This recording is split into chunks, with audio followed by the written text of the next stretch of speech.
and happy Monday, everybody. How is everybody doing today? Happy chapter 6. We are in month June 2024. Hello and happy Monday, everybody. How is everybody doing today? On.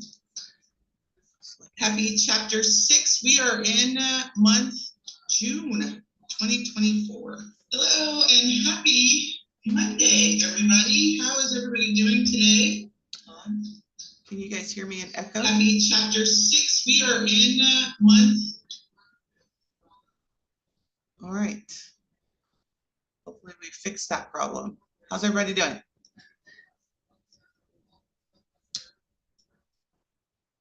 think we're gonna need some. Awesome. We need some fan action because I am burning up. Great. Good. All right. Well, it's the top of the hour. Let's go ahead and get started. See if I don't get blown away by this fan that's behind me.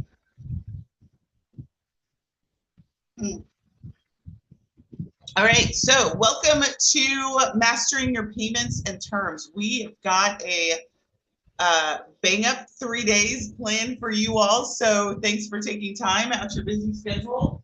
And let's see if I can turn this down.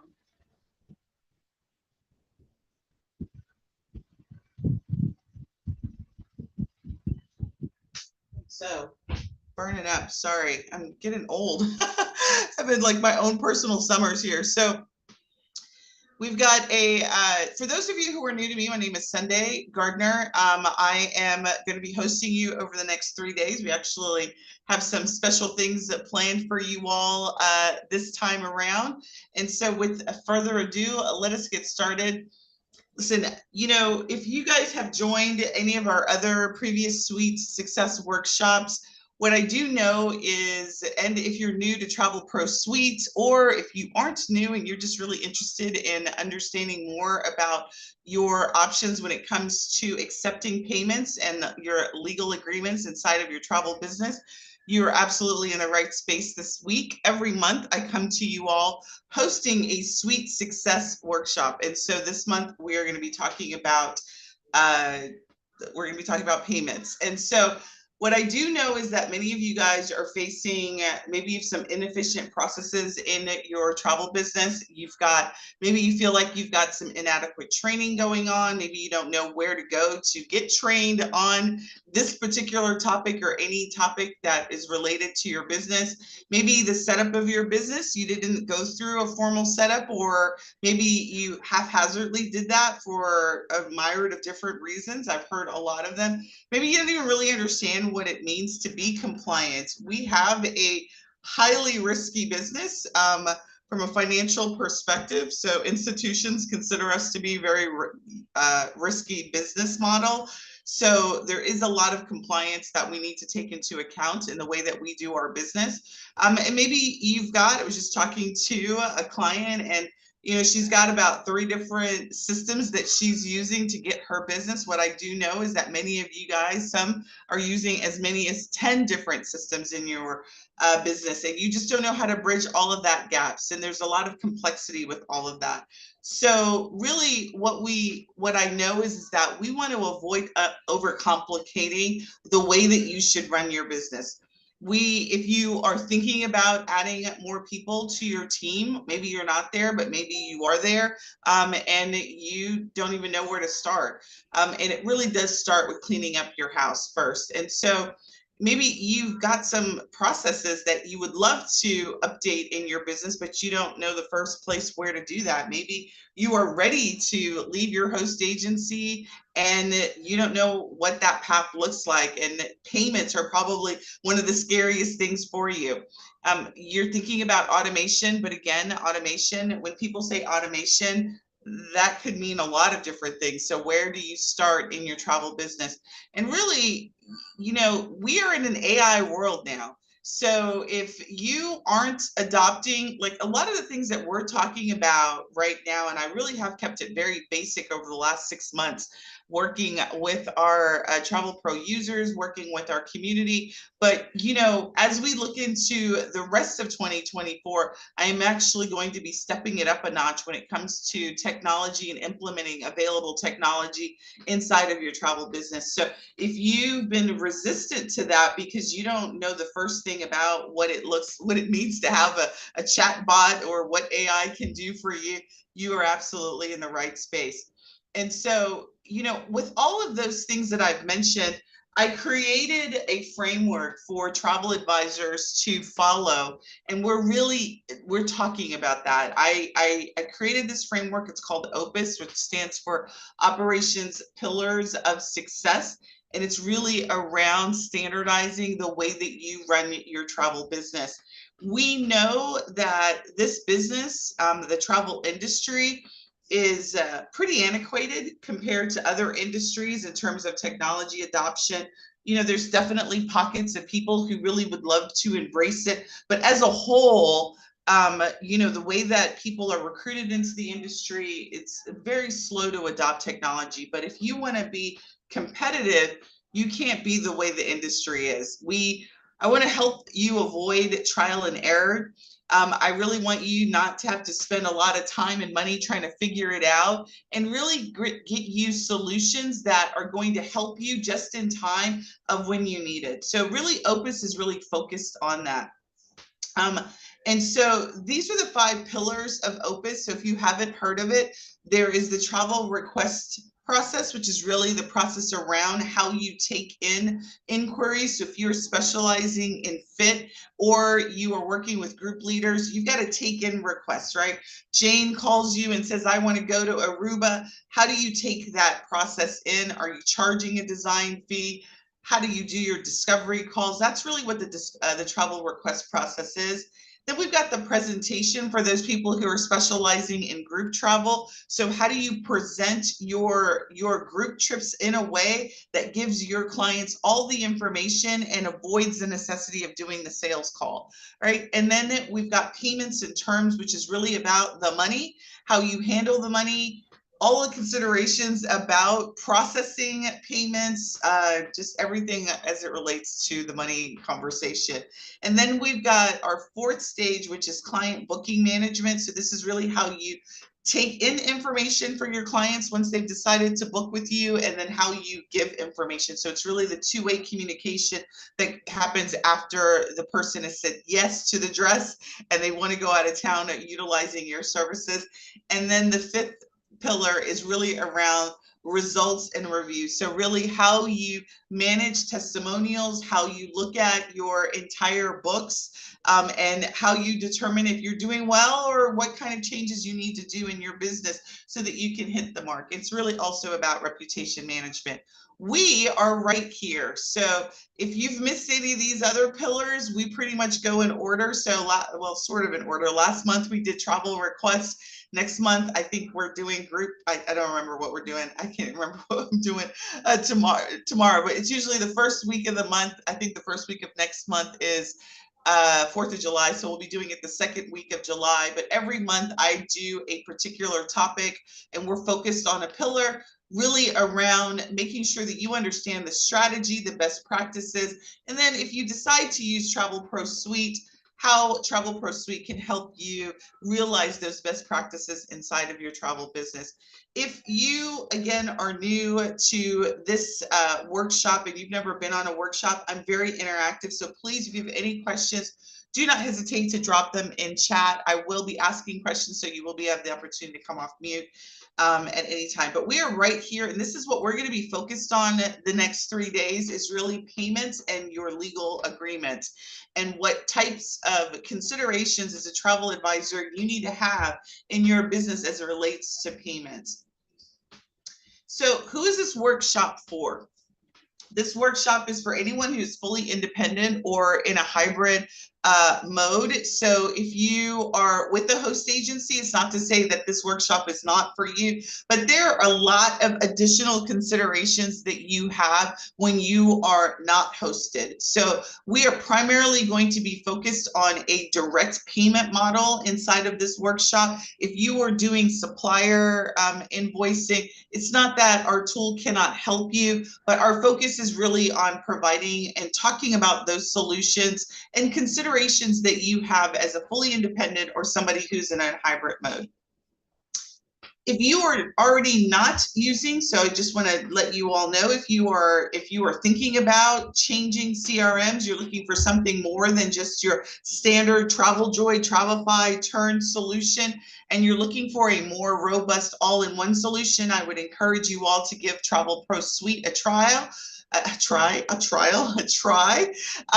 if you go to onlinetravelboss.com Suite Success Trial, you'll be able to sign up for a free 14-day trial with us. And what you're going to get is a free account setup.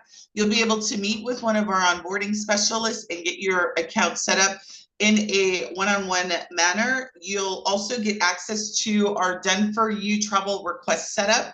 So what I mean by that is all of your workflows, all of your emails, all of your funnels, all of that is already available to you inside of your account. If you already have a trial version of the account, you already have that in your account. And so we will be talking about really the payment features inside of Travel Pro Suite this week.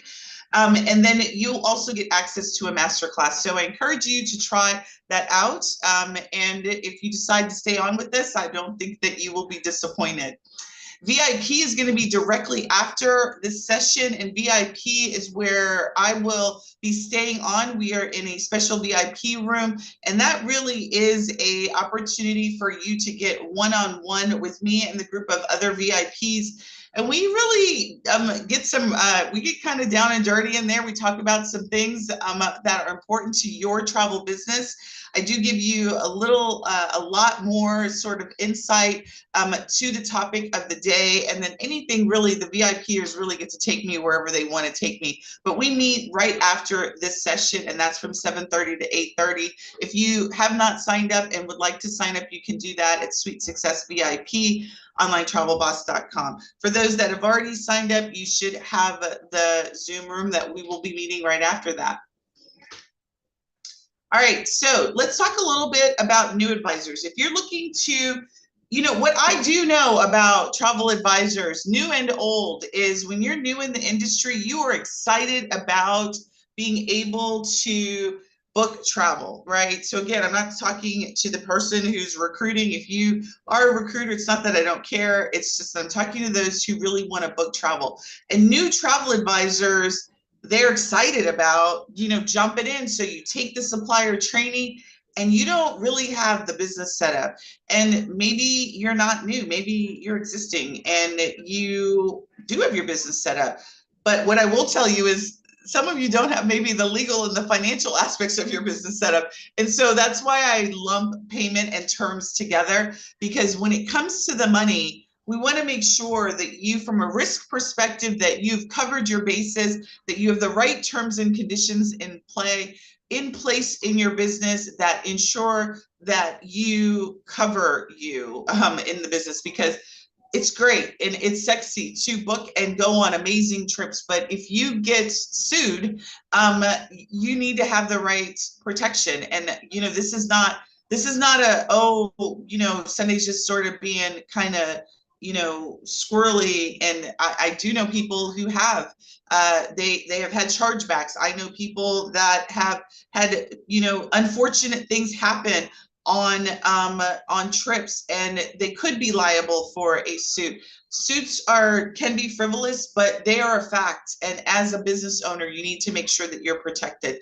So if there's a money transaction involved in any business, you have some legal risk that you have, and we want to make sure that you have that. So this is what And I say for new travel advisors, but I do often find that existing travel advisors don't have and don't understand the legal and financial aspects of the business. So we will spend this week making sure that you cover it, no matter if you're new or old in the business. If you're an experienced travel advisors and you've been hooking and crooking it and you've got it and you're good to go, and maybe you just want to improve the way that you do payment processing and improve the overall financial experience that you give your clients, this is really a good time for you to do that sort of check inside of your travel business. And then if you are a high ticket seller and you want to create a payment strategy that fits your business model, this is a great workshop for you to be listening in on and really evaluating, do you have the right payment strategy to match the type of selling that you want to do in your travel business? But don't worry, normally I focus on high ticket sellers, but I'm actually going to be talking to low ticket sellers in the course of today's training, and throughout we're going to be really talking to all of you all. So low ticket, high ticket, don't really care what your business model is. We want to make sure that you have the right payment strategy in place and the right considerations when it comes to the money in your travel business. All right, so let's jump into day one, which are the key money decisions that everybody needs to understand when it comes to their travel business. All right, let me say this. I do not have my chat there. I've got the little chat. So if you do have any questions, do not hesitate to just drop some in the chat. And then let's go to the next one. So, you know, I do this slide usually on most of my trainings, but you know, before I go into it, what do you guys think you are? Like, type in the comments. Are you a high ticket seller or are you a low ticket seller? And really what this business model diagram is saying, if you are a high ticket seller, your client volume is probably lower. You don't need as many clients in order to hit your mark, right? So if you have a financial goal, and I like to use just round numbers because it's easier, you want to make $10,000 in your business, right? And you're a high ticket seller, meaning your travel trips, your packages, your average travel package is anywhere from $2,000 or above. And usually in the high ticket, I'm usually thinking about 3,500 or greater. It doesn't take you that many clients to hit that number. However, if you are a low ticket seller, right? Maybe your average sale price for yours, right? Carnival comes to mind. If you're selling Carnival and you're doing about $1,200 or something less than $2,000, I'm not judging. I'm just saying what the numbers are. If your average ticket price is $1,200, $2,000 or less, it's going to take you more clients for you to hit the mark, right? And it's really important when it comes to your payment strategy, your sales strategy, pretty much any strategy that comes to your business, you need to understand the kind of seller and the kind of business model you want to operate in. Doesn't mean that you have to stick to it and that's the only thing that you will sell, but it really is going to drive a lot of the decisions that you're going to make today, this week, and really in a lot of the business processes that you have in your business. Some of you guys are typing that you are high ticket, you're $3,000 or more, you're at 2,500. There are about 20 people that are on live. So I'd like to get some more feedback. What kind of sellers are the rest of you? So for those that did respond, thank you, I appreciate it. Let me hear from the rest of you. What kind of seller model do the majority of the sales that you want to do they fall into? High ticket or low ticket? Because this, again, is really going to dictate your payment strategy and what we're going to be talking about today. So we only have two. We got new, no sales. All right, Christina, that's no problem, but what do you want to be? So even if you don't have sales, what do you want to target? Do you want to target a higher price point, or do you want to be a lower price point from a sales perspective? So you don't have to have you don't have to have not one sale to make this decision about the type of sales you want to go after and the kinds of trips you want to design. So some of you guys are saying like I don't have any low ticket sellers on here. Mid to high, um, high ticket, group wellness, high ticket. I'd like to be high. I want to be high, but so far it's about $1,000 per client. So right now, Chanel, I would consider you to be a low ticket. So again, I'm not trying to judge you all in terms of, so it's not that there's a right or wrong. This is a critical decision to know what you want in your business, because literally it is going to define the way you structure your sales pages, the way that you structure your sales process, the way that you process your payments, right? So this is a decision, if you haven't made it, in terms of what kind of sales you want to be going after, that you need to make. So in your notebook, if you're taking notes, this is your number one decision: which model, and let us stick to that at least throughout this week in terms of what we're going to do. Actually, somebody said they're actually mid to high, would like to have more high. It's states right now about 60-40. So you're about 60%, 40%. So are you 60% low or 60% high? Which one are you mostly? Because with that percentage, we could make a decision in terms of which one. So 60% high. All right. So the 40%, for those that are sort of straddling the fence, and the reason why I'm harping on this too is because it's that important. Like, it's that important because really the model is totally different in terms of like the automation that I build out, if I meet with people or not, like just my whole sales process is different depending on the type of client I'm going after. All right, so good. Thanks for everybody's feedback. So what I will tell you is this week we are going to really be focused on, at least specifically today, we're going to be focused on the Travel Pro Suite framework. And hold on, my notes are on one page.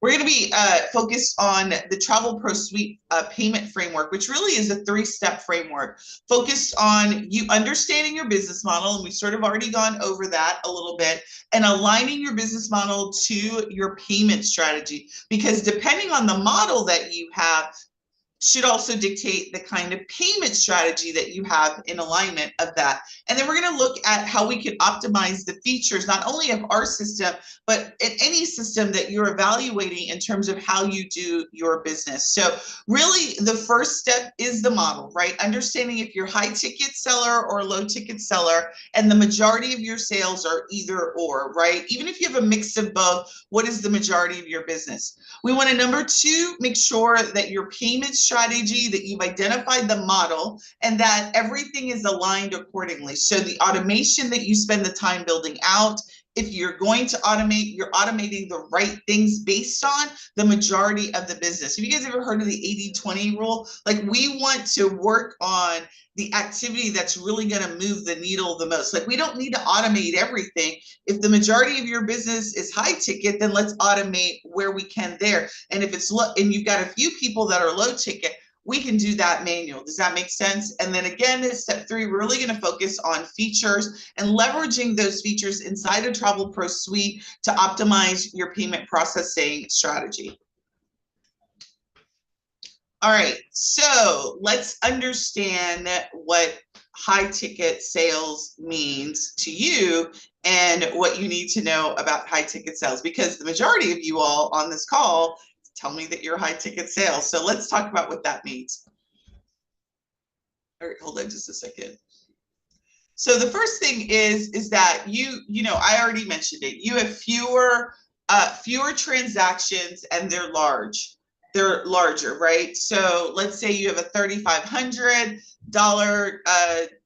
ticket, right?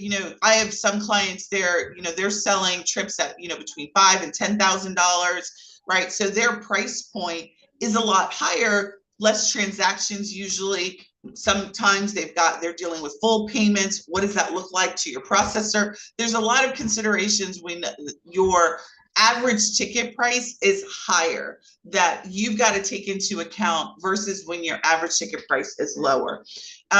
You've got to contend with personalized service, right? It's not likely that somebody who is a high ticket buyer is going to buy from somebody they don't know they don't know, like, or trust, right? So that KLT factor needs to be stronger. So you need to have a touch point.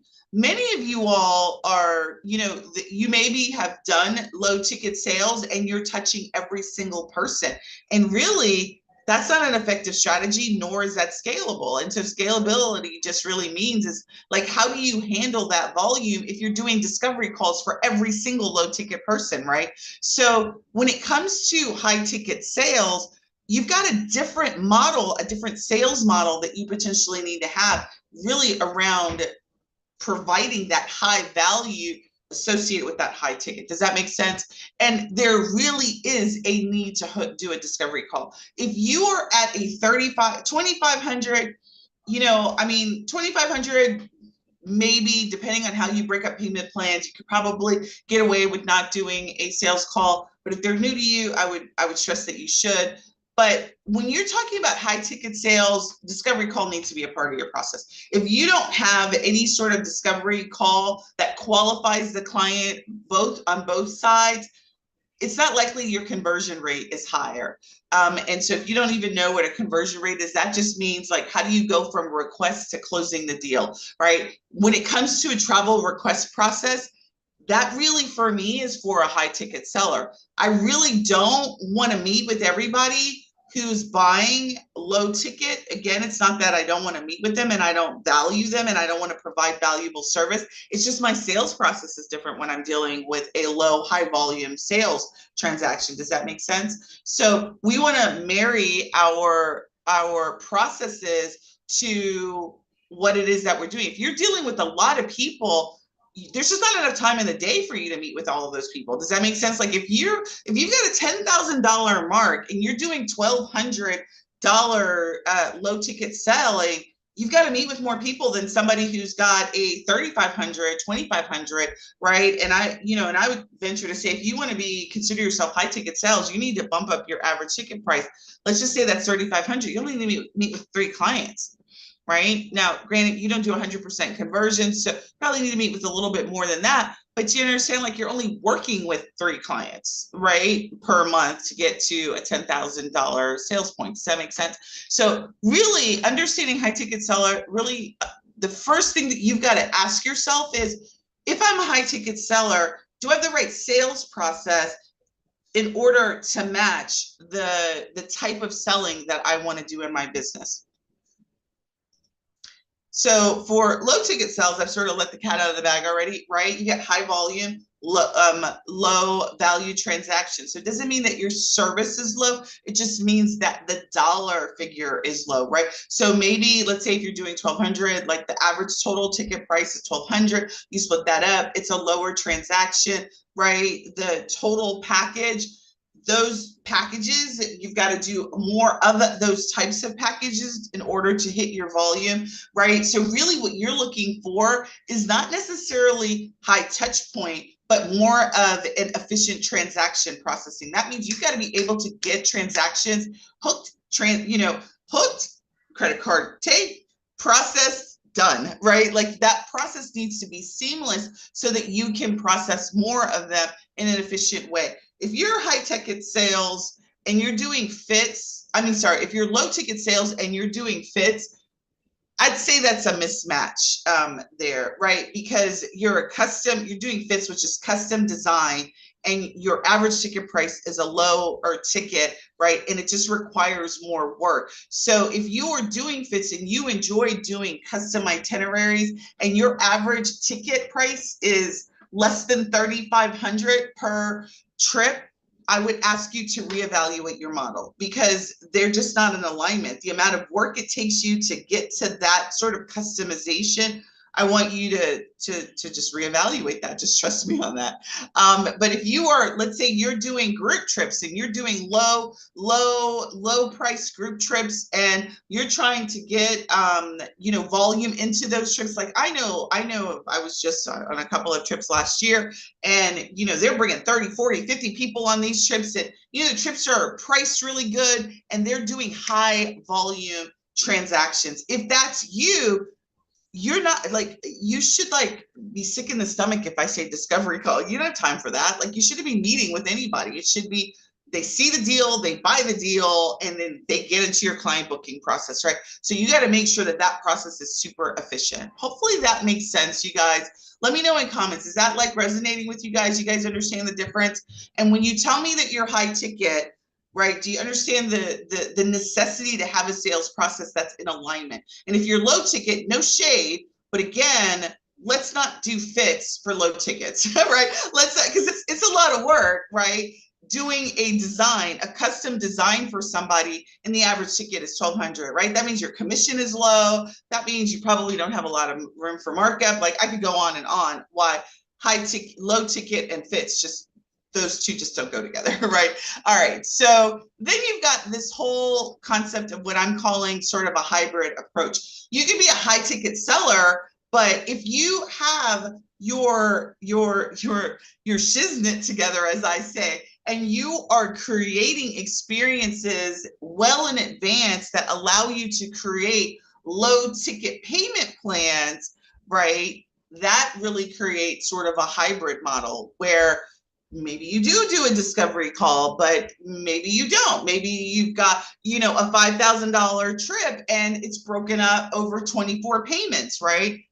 That's really sort of low ticket-ish feeling for some buyers, but maybe your sales process is going to be a little bit different. So if you're a hybrid where you're doing high ticket packages, but you're creating payment plans that are low ticket-ish, like, right, you're in a hybrid model. And there really is some advantages to being in a hybrid model because you really do, you have a broader offering of people. So I wanted to put that down for you all to consider. That is like, if you want to be at an average ticket price of $5,000 or more, right, and you want to not have a sales process that really requires you to do discovery calls, maybe you are doing group trips and they're bespoke group trips, right? They're boutique, specialized group trips that you're doing, and they're high price. How do you structure the payment plans in a way that that can attract somebody who maybe would normally go on the trip, but could do it because the payment plans are attractive, right? So don't forget the hybrid model. And there are unique payment considerations that you need to have if you are doing a hybrid model, and sales process considerations that you have. We're not really focused on the sales process in this workshop. We're really focused on payment processing and legal agreements here. But again, I just want to give that to you as a consideration on the hybrid. Anybody thinking about themselves as a hybrid model or wanting to be a hybrid model? Like I've seen some travel advisors do this well, where they, the trips are high, from the perspective of high ticket, right? They're $5,000 trips, $6,000 trips, but the payment plans that they're offering, like they're doing biweekly payments. People can pay like according to their paychecks, right? So they're paying every other week, just like their paychecks come in. That so there's some flexibility in the payment plans there. Their payment plans are the trips are today, we're in 2024. People are doing trips for 2025, which allow for almost 18 to 24 months worth of payments that people can do. So there's definitely ways that you can structure those types of deals that look attractive to a broader audience, but you just have to have your shiznit together in order to be able to do that, right? So don't forget that that's an option that's available to you all. All right, so let's talk about payment strategies and what are available to you in terms of aligning your payment strategies. So there are really three things that I want you to consider when it comes to payment strategies, or is really understanding invoicing. How many of you guys are doing direct invoicing? Like you're actually doing invoicing, you're not doing like payments.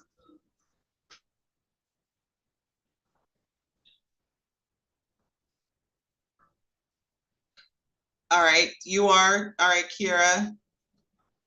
All right, perfect. So here's the deal with invoice-based payments. you know, there are features within invoicing systems that allow you to set up invoicing, even though it's an invoice that is a recurring auto payment invoice. And that flexibility is something that you want to be able to offer as well. You want to be able, so if you're doing, particularly if you're doing high ticket sales, you may want to consider doing some sort of invoicing system as opposed to transactions that, because the invoice, first of all, that's going to be defined based on your discovery call, your not your discovery call in terms of the model that the person is going to go with. It will also be determined on your price point. Maybe you don't want to set up a recurring, you know, credit card transaction that doesn't have an invoice component that you get to tweak, right? Because oftentimes when it comes to these online transactions, you need to already have your payment schedule predefined. Whereas if you're on an invoice system, you have the flexibility of tailoring that to whatever the trip is and the requirements for your clients. So invoicing is not a bad thing, but what you really need is some way to automate the collection of the payment on the invoice. And that really is a feature that can be available to you if you're using the right tool. So Tanya, if you're with a host agency payment plan, host agencies usually don't get involved with the fact that you take payment plans. What host agency get involved in is the way that you collect the payments. So you could offer a payment plan normally with a host agency unless they have something in your contract. Now, I don't know what your contract says, so you want to make sure that your contract with your host agency doesn't say anything. Where host agencies usually come in the play is not in the payment breakout. They come in with the payment collection. Like, you're not traditionally with host agencies, you're not allowed to accept direct payment into your account and you're paying suppliers. They usually want to see you do a supplier type of transaction. The other thing when it comes to your payment strategy that you need to consider is seamless online transactions. So even if you are, let's say you aren't doing invoicing, even if you aren't doing invoicing and you're doing auto payments through, let's say you've got a checkout page and you're doing auto payments, let's say it's a $5,000 trip, and I'm going to get my calculator so I don't do any of my funny math in my head. So let's say it's a $5,000 trip and I'm going to split that up. I should just do it I'm going to do it into 10 payments. It's going to be $500 each, right? And you could set up an online payment. You could do a checkout page for that, right? And that could be an online transaction and you never touch it, right? It's automatically done. You want that to be seamless. You don't want there to be any hiccups. You want to make sure that you have terms in the right place so people understand that they're selecting that type of option. Either whatever you decide in terms of your payment strategy, you just want to make sure it's easy for you to manage and it's easy for your client to sign up, right? We never want to make it hard for the client to swipe their credit card or to pay you, right? So we want to make that as easy as possible. You want to create flexibility in your payment options, right? So if you are a hybrid seller or you are selling low or high, doesn't matter, right? You just want to have flexible payment options. What I will tell you is, as a high ticket seller, we're always thinking about credit card processing. As a high ticket seller, some of the things that you may want to consider is wire transfers. What you may want to consider is ACH payments. So not actually doing credit card processing, doing those types of large ticket transactions. So those are, when it comes to flexibility, is give people the option to make payments what people are accustomed to. Now, I'm going to tell you, we've got what are they called? Digital wallets. And so the ability for people to use their digital wallet and make payments through that and sign up through, payment plans through that, and having that flexibility. That's all technology. So I mean, there's not any site pretty much that you can't go to and you can't like split your payment up into 4 payments, right? Like how many of you guys have seen that? I was on the airline site just the other day, and immediately it goes from the transaction to having 2 options, going straight to an uplift transaction where you're actually going in and getting a decision right there. And so, do you have financing available? Do you have financing through Uplift established in your travel business? If not Uplift, do you even have the credit card options that are available to consumers now? That again is a technology integration piece. So as long, like, flexibility just needs to be your middle name, and don't be afraid to implement or investigate those options for yourself. All right. Let me know. I think some of you guys have already started typing. What are some of the challenges that you guys have had so far? Let's sort of have a little bit of a conversation. We've got some time. What are some of the challenges that you guys have had in your travel business as it relates to payment plans, collecting payments, all of the above? I'd love to hear what some of you are facing. I think somebody wrote, I get confused tracking to supplier with too many payment options. Yeah, I mean, having too many options on a particular transaction can be very difficult to track. I would agree with that. However, what I think is very good for travel advisors is to understand the options that are available to you and then pick the options that make sense for you. So one is, having the knowledge to know that these are, and then picking the best route for your travel business. I think somebody typed something. I think I missed it. Yeah, I think I missed it. All right, so I guess you guys aren't having any, looking for the best CRM and payment processor. Yeah, payment processors are a big challenge for a lot of people. More than one person paying and splitting the payment between 2 or 3 people. Yeah, that is a big problem that a lot of people face.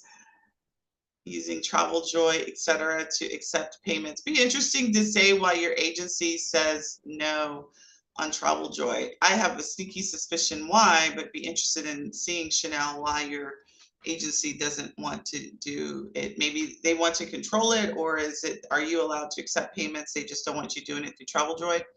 Dealing with 2 people paying on the same trip. So that seems to be sort of a common thread. Here, splitting the payment between 2 or 3 people. Yeah, and so, for me, the multiple person, treating them as individual people as opposed to, and then tying them in the back end seems to be the easiest way to get around that. There's really not any workaround that I've been able to determine, but I think that's definitely, having the invoice system is good for this. Absolutely, yeah. So being able to individually invoice a person, being able to set up payment plans that consider double occupancy, but only a part, only a single part of that. But, you've got to take into consideration, what if their roommate fails? How do you handle that? Everyone's signing their own agreements and terms. I like that, Chastity. That's absolutely one of the things, because we're all dealing, you may be dealing with children that are attending, but for the most part, when you're dealing with roommate situations and people who are traveling together, you want to make sure that you've got everyone has signed the agreement appropriately. An upcoming trip, all of the other clients have paid except for one. I have a sneaky feeling that, terms and conditions are key here, because you may need to cancel somebody's trip. Then, all right, so these are all great. The best, and change their room type and price. Yeah, that is a good one, Chastity. Really, when you're dealing with roommates, and so one of the biggest lessons learned for our agency was we stopped doing roommate matching. Like when you purchase, you purchase double occupancy, or you're on purpose purchasing single. because just dealing with that half of the part and marrying the two, unless again, you've got the volume to guarantee that those bookings matching roommates is not a big deal. But if you're just sort of new to getting to that volume and you're making a group, one person could really mess up your numbers, and one person could really mess up a trip if you don't have that planned correctly. So those are good ones. I'm actually going to take some notes and make sure that I get those items and address them. But we do have a couple minutes. Let me just make sure there's not any signing agreements and making sure that everyone does their agreement. And so we definitely have a process that ensures that an agreement gets accepted that we could talk about. I'm actually thinking through that because usually the terms and conditions are accepted at the payment.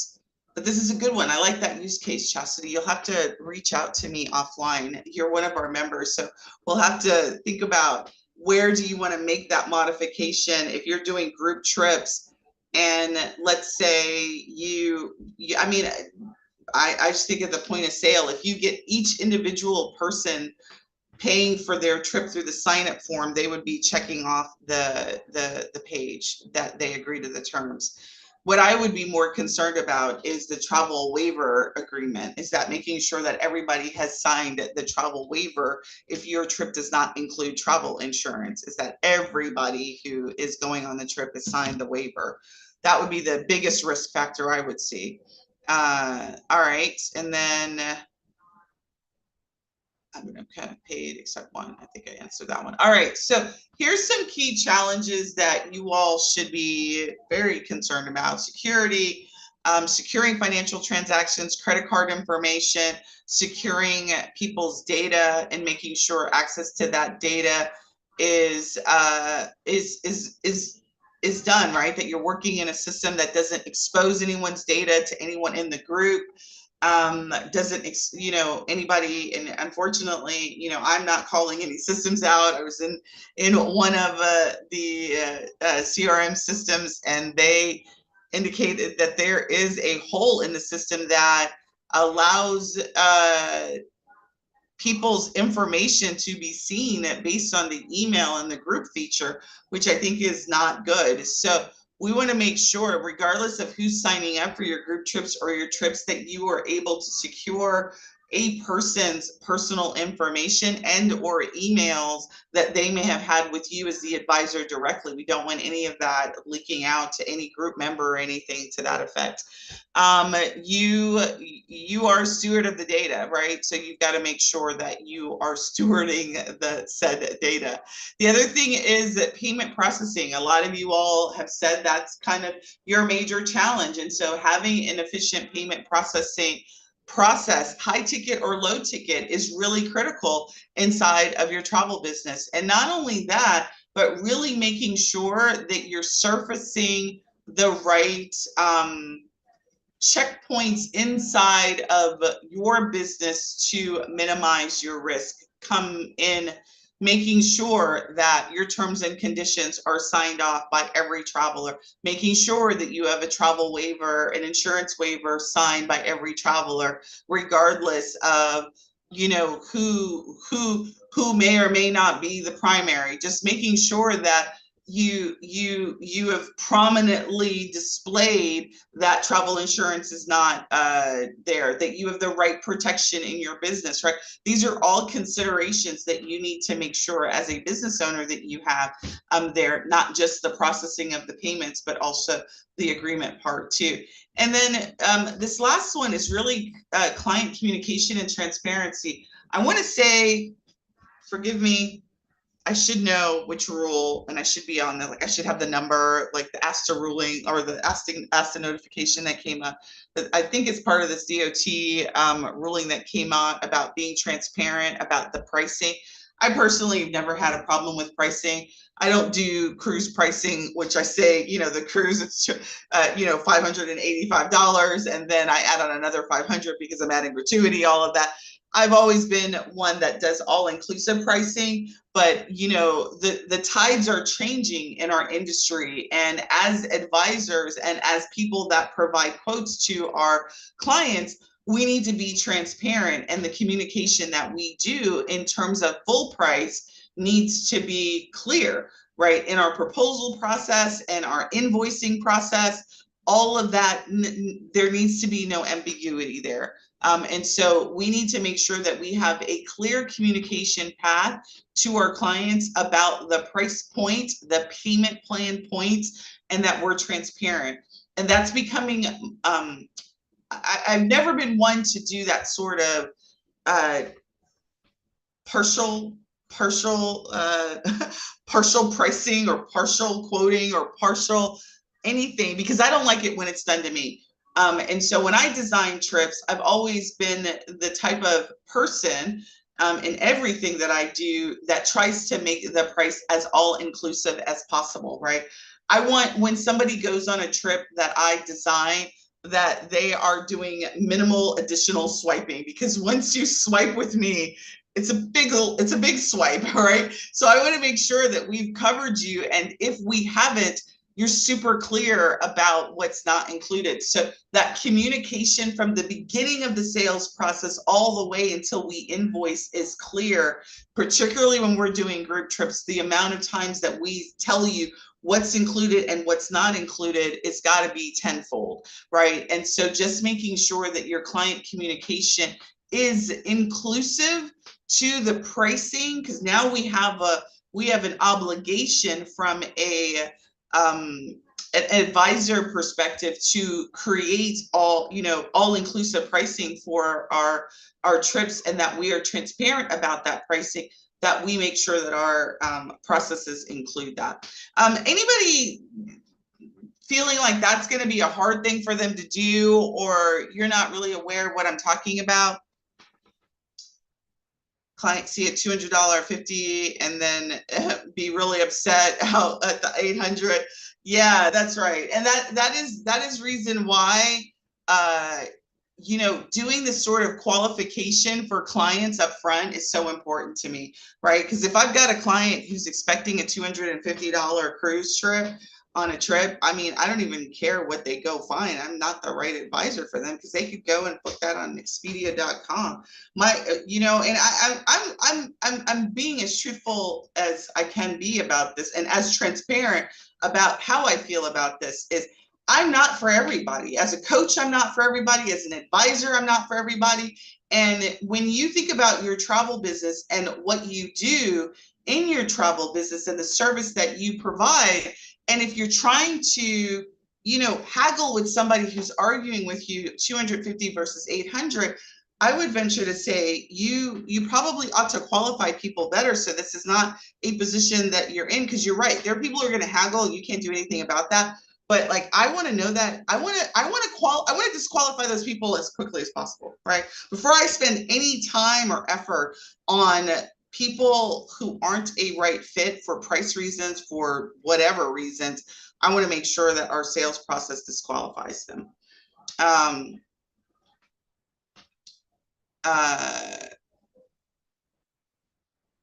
I don't know what I'll do for air. I will probably do a credit card authorization. Yeah, I'm cutting air completely out. Like, I read one attorney who had an opinion on air, and we've got a guest speaker tomorrow who's going to be speaking about legal agreements. I don't know what she's going to be talking about in regards to that ruling, but for air, for us, like, we cut air out last year. I mean, we pretty much have cut air out since COVID, but I'm now even more confirmed about cutting air out.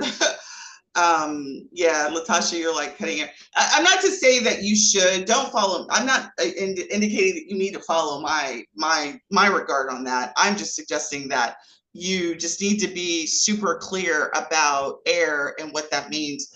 On one of the briefs that I read from an attorney, again, Sheila, I'm sure we'll talk more about this tomorrow, in her legal agreement. So one of the things that I read by one of the attorneys is that you shouldn't be accepting direct payments for air transactions just because of the new ruling. So if you're a direct payments like if you take direct payments and you're not running supplier payments, you being the person of record becomes even more ambiguous for you. I'm not an attorney. This is my reading from an attorney. So again, I'm looking forward to hearing what all the attorneys have to say about the interpretation of this part for air. But for us, we've cut air out. Like we aren't offering air at all. Like we will point you, and we will. And one of the things that one of the agents I was working with, advisors I was working with a couple of weeks ago, what she has added is we will help you investigate air, and she charges a service fee for that, which I think is ingenious. So she will help somebody investigate, make sure that the legs that they're putting together make sense. So she does really a consultation for air and charges a fee for that consultation so that they book the air appropriately, which I think is beautiful. I think it's a great idea. Does that include air for all inclusive packages? So I don't know, is it Maria? I know that's not right. So I'm sorry. I hate not pronouncing people's names right. So I was trying to do that phonetically. I don't know exactly your question. If you want to come off mute, you can ask. And then clients with preferred airlines, do they even fly to their own destination? Yeah, air is just it's a tricky thing, and this new ruling really makes it even more trickier to recommend flights for special clients and do charge a fee, but I do not book air for clients unless booking through AA Vacations or Delta Vacations. Yeah, and again, the thing that I read from this attorney was even when you're booking through like a tour operator, like AA, you should still not be, even though, because I think a lot of agents are interpreting that they are, even if they're taking direct payment, that they're the person of record, whereas you're still not the agent, you're still not the person of record. So there's a lot of ambiguity on this whole new air ruling that, I'm looking forward to getting the experts to weigh in on that. But yeah, I love it. Sundey, this is Maria. I've come off Monica, mute. I was close. Yeah, I just needed to roll the R. no worries. Yeah, no, that's what I was going to say. Like booking, I guess the all-inclusive package with air, like how that's affecting it too, because a lot of clients do want to have everything together, and so like yeah, booking it through, a supplier like FunJet or somebody like that, and that's included instead of separately. Yeah, that's what I was saying in the I in the think question. what if I interpret what this attorney said in the email that I read is, and I've got an appointment with an attorney the end of the month. Sheila is going to be on. She works with attorneys who also does the agreement. So I know that she said that she's coming out with some guidance for travel industry solution members. So the way that I interpret the way he wrote that was, if you are booking air and it's an all-inclusive package, I would not do it as a direct payment. I would run it as a supplier payment. That's the way I interpret what he said, but I'm going to get some clarification directly from that lawyer on that topic when I meet with him at the end of the month. And then, like I said, Sheila Folk is coming to speak with us tomorrow. So we'll be interested to see what she says about that. All right. So great conversation. So really, the most important thing is just, make sure that you understand where you stand, right? As an advisor, we want to make sure that you protect yourself. We want to make sure you protect your clients as well, and make sure that you have the systems and the tools in place so that you can do both, protect you and your client to the very best of your ability.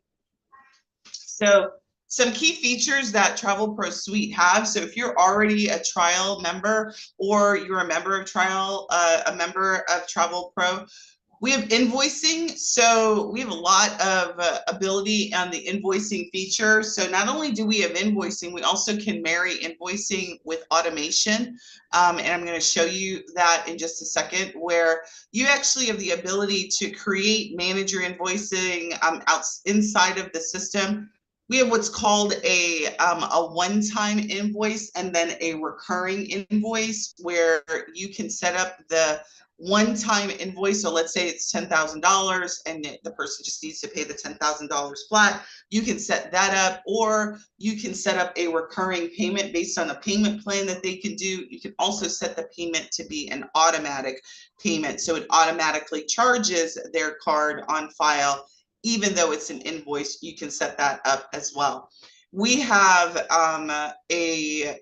we have three payment processors that we can integrate with right now. We can integrate with Stripe, NMI, and Authorize.net.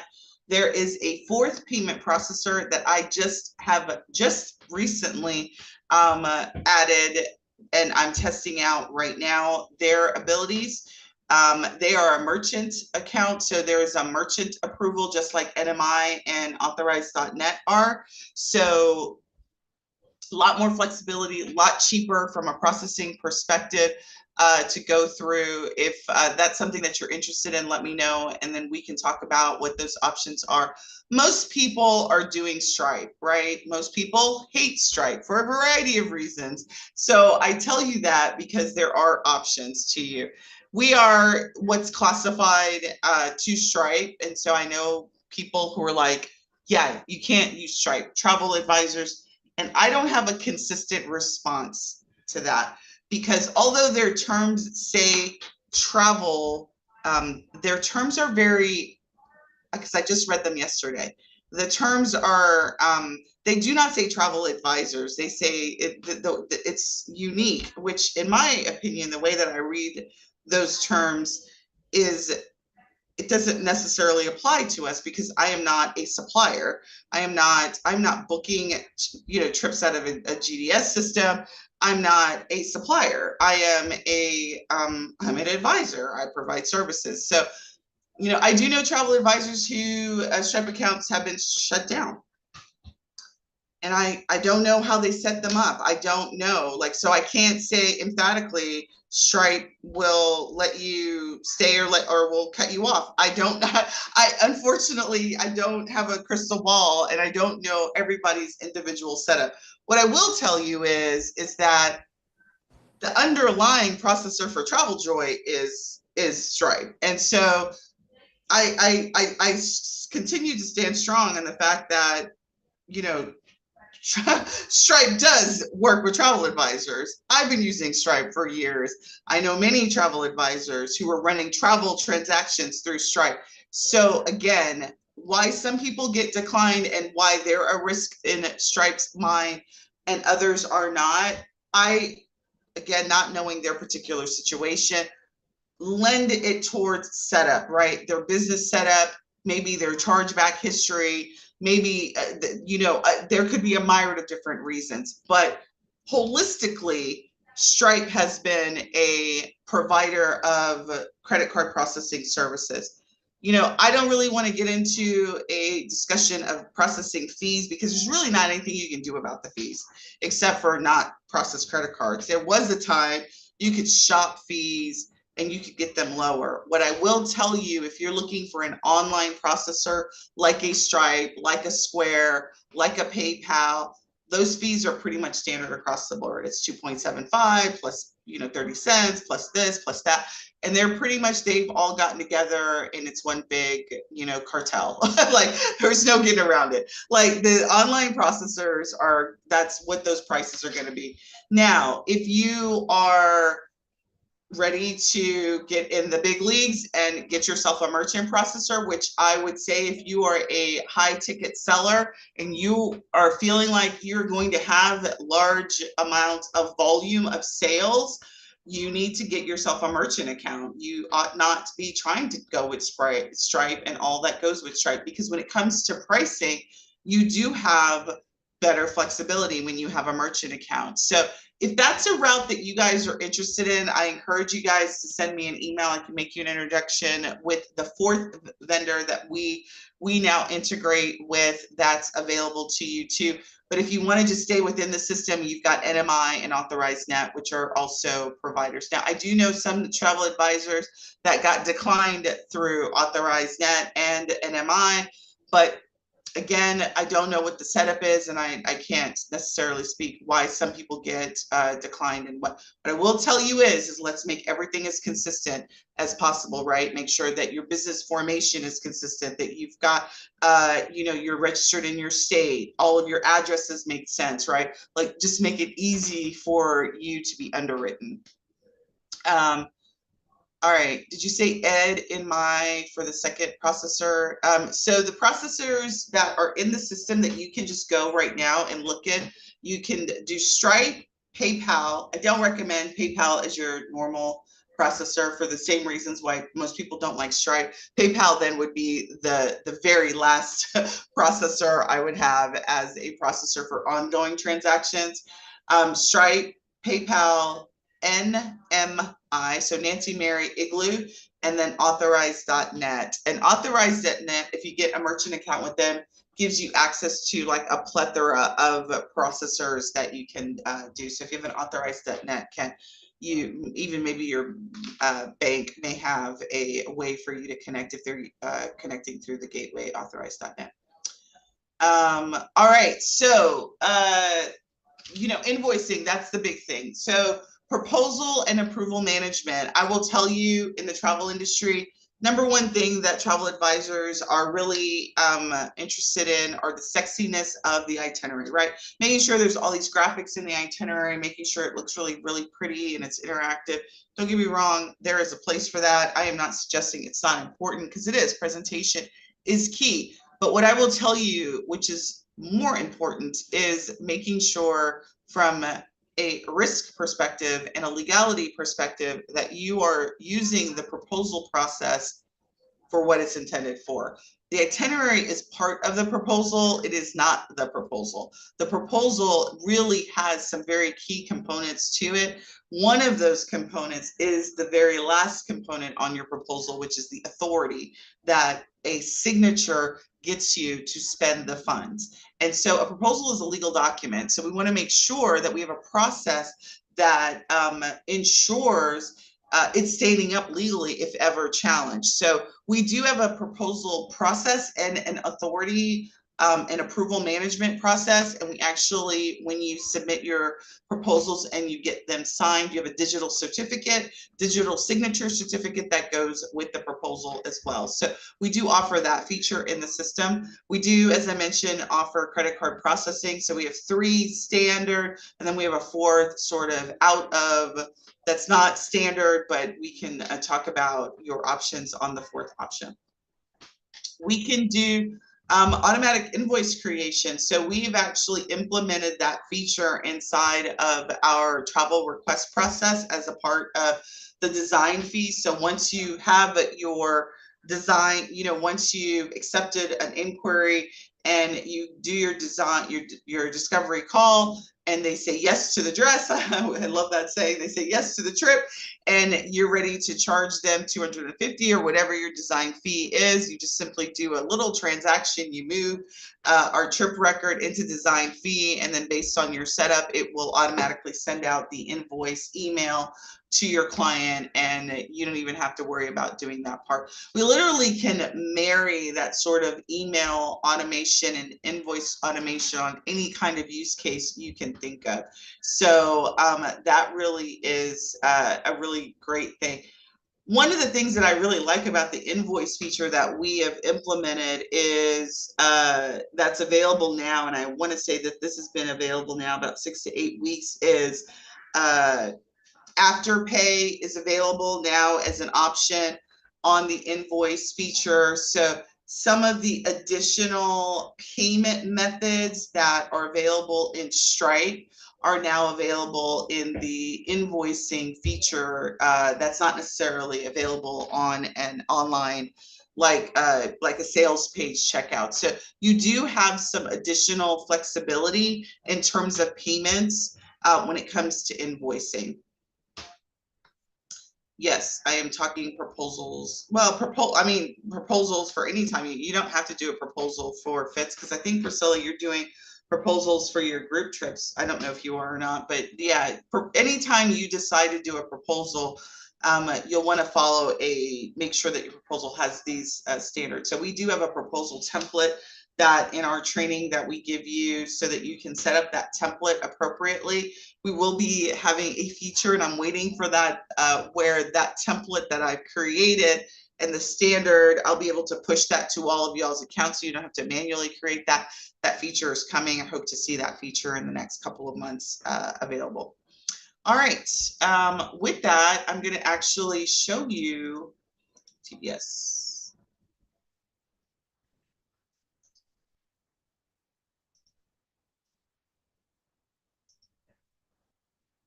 All right, can you guys see my screen okay? Can everybody see my screen? Yes. Hopefully I've been sharing this whole time. That would be tragic if I hadn't been. All right, so we are going to be going to the payment section of Travel Pro Suite. So this is a demo account. Lots of transactions have been going on in our demo training account.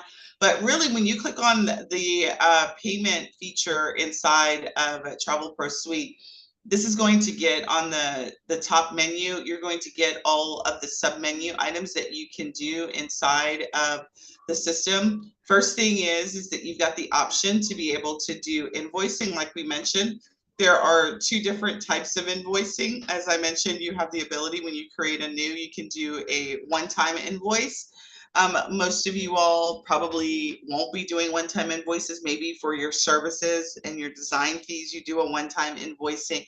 Most of you all, unless of course you have a full payment, most of you all will be probably doing some sort of recurring invoice. And so you have the ability to create either one of those two types here. This invoice dashboard is really just all the invoicing that either from a recurring perspective have come up that are due, and you see all of these are overdue. These are one-time design invoices that haven't been paid. You can, the beauty of this is I don't, in a live system, I would never keep, these old invoices that are overdue. I would never keep them open. I would either void them or cancel them. So depending on where they are, I just don't like keeping a lot of open invoices in my system available. So you have the ability to see all of this history. You can search, filter by any of it, and then you sort of have a dashboard up here. This invoice system from a payment perspective integrates directly with Stripe. So if you have a Stripe account, we do have, I do know on the roadmap, one of the things is to open up our system to integrate, even though we integrate with NMI and Authorized Net, there you just have to change them as a default payment gateway. And it is the intention to add more processors to the gateways in the future. And that is in the works. I don't have an ETA on that, but I do know right now. So right now, all invoicing, if you create an invoice and someone is going to pay, it's going to be through either Stripe, PayPal, NMI, or Authorized Net. So the invoicing that is integrated. I said Stripe, but it's all of the ones that we currently integrate with. And then in the proposal area, this is where your proposals are. So you'll draft proposals. You have a template that you can create. I give you the standard proposal template in one of the trainings. So we have a payment training masterclass, and here I teach you actually how to set up this template. How to set up the template, what are all the sections of the proposal template that you need to have, all of that's described inside of that training so that you make sure, again, the visual representation of the itinerary is important, but more importantly, it's important that you have the sections that meet the legal standard for creating this legal document, which is making sure that you explain what the itinerary is, right? You understand, you cover the travel dates, the number of travels, what's included, what's excluded, what the rates are, what the payment plan is, what they're actually getting. All of those things need to be spelled out very specifically inside of your proposal. So there's the ability to templatize this and then just copy it every single time. Obviously, one of the other components that's important in your proposal is your terms and conditions, and make sure that you actually surface that and make those transparent to your client. Then once you've established a template, then you can actually create a new proposal, and then it will go through different stages inside of our proposal workflow. So you have three major stages. We have draft, and then once you send it out to your client, it'll be, so those that are waiting, so these are proposals that I've sent to myself. That means the client hasn't approved them, and then once they approve them, then it'll move to completed. The great thing about our proposals, so for some of you all that are saying that you're high ticket sales and you've got multiple people that are involved in the trip and you need them to sign, this is where you get them to sign, is you get them to sign the proposal, and we can add multiple signatures on the proposal, so that, and then it gets routed to all of the people that need to sign. You can do it in sequence order, or I think all at once. So we can accept multiple signatures and make all parties a part of the approval process inside of the proposal. And then once the proposal is completed, then it'll be here inside of our completed area, and then you can refer to them here, and then you'll also be able to access them in the client record. Any questions on what I've showed so far? If you are in trial or you're already a member of Travel Pro Suite, there is inside of the learning portal, there is a masterclass called Payments and Terms. It's step 3. And let me just show that really quick. So inside of our Travel Pro portal, if you go to learning, it is step 3 right here, understanding payments, products, and terms. And when you click on that, it's going to actually walk you through how you set up, just understanding the payments, some of the things that we've gone over here, how to set up all of your products. And we're going to go over that. I'm going to show you that feature here. Module 3 goes over the proposal workflow and all that you need to know about the proposal workflow inside of this training. All right, and then this is your order history. So this is going to be all of the orders that have been processed in your account. So any invoices, any credit card transactions, this is where all your history is. If you have recurring, so we actually have a new feature that's, I want to say it's been released. I don't think I've announced it, but right now we, what is the training site? So that's actually once you sign up as a trial for Travel Pro Suite, there's a portal that we have training for that you get access to. So subscriptions right now, we treat all payment plans as subscriptions, but we have a new feature that's actually a payment plan. So instead of treating something as a subscription, we'll actually be able to treat it as a true payment plan. That feature is just come out, and I've not done training on it, but I will be doing some training on it. My goal is to have that released this month, along with the explanation of that new feature. I'm not sure yet if that's only tied to invoices or if that's going to also be available on the order form on your sales pages. So I'll get more information there. If you're a person that just likes to deal with payment links, you just want to create a product and send out a payment link, you have the ability to do that. Just remember that any of the payment links are tied to direct processing inside of the system. Any transactions that you've had here, that's going to show up here as well.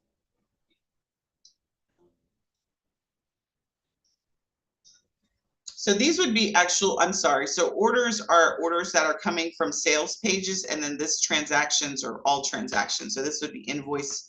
Anyone who's processed a payment inside of the system will show up under transactions. And then products and collections.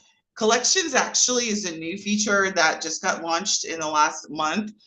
We have the ability for you to host an e-commerce store. So creating yourself an e-commerce site inside of our system and creating products in there, and then bundling them as collections for those who sell retail products. You have the ability to do that inside of our system. So we, unfortunately, at this point, there's only one fulfillment provider that we have. I've actually tested the fulfillment provider out. Bought our annual T-shirts through them, and I'm pretty pleased with them. So that's more availability that you can do there too. So this is, again, just another revenue stream inside of your business. But most of your travel trips will be set up as products. And then you'll be creating multiple different price points here. So this is an example of a trip. And inside of this training I did, I actually walk you through how you set up your trips, and how you get them set up. So how you set up the one-time payment, if you're doing payment plans, all of that I describe inside of that training. So here, this is, a package. This is actually a group trip that we have. And so we have multiple payment options that are available. We have different categories, different packages, all of that are available. So you set all of that up inside of the product setup. And again, the way to do that is once you go to the portal, there is inside of this Mastering Payments and Money Collection Masterclass, there is a training on products. I think it's right here, revenue with products. So module 2 goes all about how to set up the products and what you need to do to set up your products, and how to set up your trips, and actually how to calculate, your payment plans based on all these different scenarios. So I did a training just dedicated on that. All right, and then on products, then you go coupon. So like if you ever want to offer a coupon, I'm not a big coupon person, but you can offer a coupon. So I like to do coupons like maybe at the beginning of hosting a group trip as my first offer when we do our first promotion. So you can do a coupon that way. You can do a coupon and apply it to anything, to an invoice, to a group trip, to an order trip. You can do that anywhere, and you can expire them. You can limit them to a number of redeemed. There's a lot of great features that you can do on the coupon side. And then settings is really just some one-time settings that you'll set up. And when you get your account created, our onboarding specialist will make sure that your invoice settings are done right. And then this is where you're going to be doing the integrations to those gateway providers. So again, we do Stripe, PayPal, Authorized Net, and NLI directly. And then we've got, this says more. So Razorpay is just new, but that's really for people who are dealing with vendors in India. Be interesting to know, because some of my suppliers are out of India. So I was just thinking, because this feature just got launched this past week, if there's a way for me to pay my supplier out of the system. I have not evaluated that yet, but it's coming. So I will be looking at this, because Razorpay is like one of the ways my supplier takes money. So I do direct payments and pay my supplier directly. It'd be interesting if we'll be able to have a use case to be able to do that, or is this only for in-taking payments? So I'll have more information on that. Any questions on this part of the demo?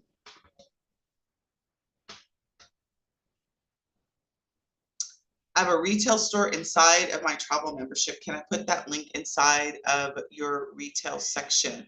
So Tanya, I'm not sure I'm understanding. You already have a retail store, or you want to create a store? Because we provide you the ability to host your own store. That's really what we do. Does that make sense, Tanya? You can come off mute if you want. Yeah, you have your own retail site. So a good example is if you use Shopify, right? And you're using Shopify or big, I can't remember the other name of it, right? So if you're using an e-commerce site, that's another piece of software that you've got, right? And so what we are now providing is the ability for you to host that e-commerce site internal to the system. Now, I've not done a lot of testing on it. I'm going to tell you that we are definitely no Shopify yet. So we're in the infancy of the e-commerce site. But for basic transactions, which a lot of the travel advisors that I've talked to, that's what they're doing. So they've got an additional revenue stream. They're selling luggage tags. They're selling maybe luggage. They're selling some t-shirts and they have a small e-commerce site. I think that for sure we can handle that. Can it connect to Okay. an Amazon store? So there are some marketplace integration that we can do that potentially could connect to Amazon store, but out the gate, no, there would Okay. have to be, you'd have to use a vendor. And I have not opened up the marketplace, but this is something as we go into our second 6 months that I'm going to start opening up, because I do have some savvy users like you, Ganesha, right, who be like, yeah, I've got a store already and I want to integrate. So we do have some marketplace that have already built that integration between our system and some other providers. Yes, Sunday. Sunday, yes. It's not an Amazon store. It's actually a they call it a mall within my travel membership. Hmm. And what it does, it has different stores such as like Kohl's, Bell's, Home Depot, just different stores, Staples. I mean, just to name a few, Sort of like my also Capital restaurants. One So membership. Like Capital One has this thing, and if I use them and I buy through them, I get some percentage. Is it something like that? yes, exactly. Yeah, so you absolutely can put a link anywhere. You can put a link anywhere in the system. Um, Really, it's just a matter of where in your process you want to give it. You can give the link in an email, but that's really not an e-commerce store, so to speak. That's really somebody else wants you to go to their site so that they get the traffic, and then you get incentives for sending traffic to them. So that's Exactly. not really the same thing as an e-commerce store, but you absolutely could put the link anywhere. Okay. Thank you. You're welcome. All right. So is consistently taking from us. I want to say 50%. What does that mean, Chastity? I wonder what you mean by that. Oh, 55%. Yes, yes. I know what you mean now. I know exactly what you mean by that. I haven't had an Amazon store in some years, but yes, they do. Amazon does take a lot. But listen, Amazon is the giant, right? Their fulfillment is like no other. And it is big business. But again, if you're small retail and you don't need a large fulfillment, we're absolutely aren't trying to replace Amazon. But like if you're selling t-shirts and you're going through some vendor out of China or whatever, you could build yourself a little e-commerce store here. Like I said, I envision the roadmap for, because again, we're built on top of an existing software. The roadmap for that functionality is growing. It's not from a travel industry's perspective, it's not our bread and butter. So it's not something that I'll probably be spending a lot of time on, but I will provide you guys some access to what I do discover that. And so, yes, Maria, for VIP, because it's a separate group session each time, and it's a separate replay. So yes, if you do sign up for the VIP session, it would be for each of the sessions. All right, so with that, I'm going to transition and give you guys a little quick sneak peek at, I wanted to give you an action plan. So for if you go to onlinetravelboss.com, let me put that in the chat for you all. I do have it already ready to copy for you. If you put handling checklist and you go to this is a download that you can go to.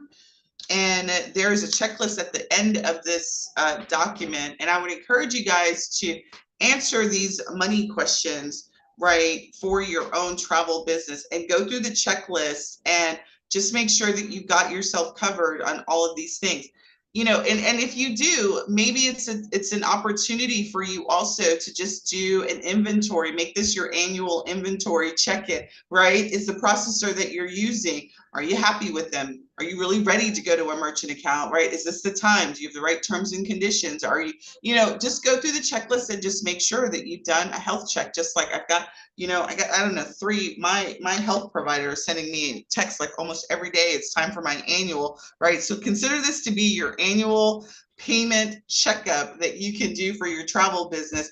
Go check out that checklist and just make sure that you've got everything covered in your travel business. So for tomorrow, We're going to be going over legal agreements and what you need to know. We're going to be having a powerful conversation with myself and Sheila Folk from Travel Industry Solutions. She is our partner vendor that helps, that focuses and specializes in legal agreements for the travel advisor. That is who we recommend for obtaining your agreements and making sure that you have the right agreements for all different scenarios inside of your travel business. So we'll be starting right at 6 o'clock with Sheila tomorrow. If you are a VIP person and you are joining us in VIP, I will see you in the next 1 minute in the VIP room. There is still time. If you would like to join us, you can go to onlinetravelboss.com, Suite Success VIP, and I will see you in that room. If I don't see you in that room, I will see you tomorrow, same time, same bat channel. It was great talking to you, ladies and gentlemen, and I will see you tomorrow.